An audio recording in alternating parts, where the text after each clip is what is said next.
my name is Rachel, and I recently got my PhD. Well, just under a year ago. And my PhD was in linguistics and how it's used in education. So I found a preschool with two deaf teachers. They grew up deaf. Most of their students in the classroom had families that were also deaf. 8 of the 12 students in their class, it's totally unheard of, and so I thought I'd take advantage of that. And I wanted to know how ASL was used with them. Were they good at it? Were they really struggling with it? Did they really have to study it? So for 1 year, I took all this information. I had over 1,000 different examples in my research, and I wanted very specific situations and things.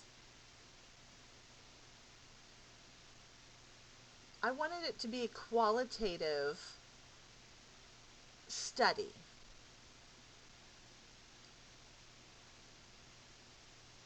So for 1 year, I studied these different situations.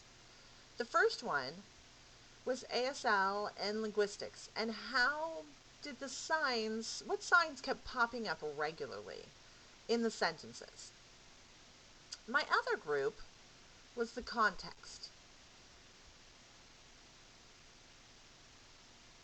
When the situation was one-to-one or a group, English, math, science, lunch, I wanted to know what the context of those situations were.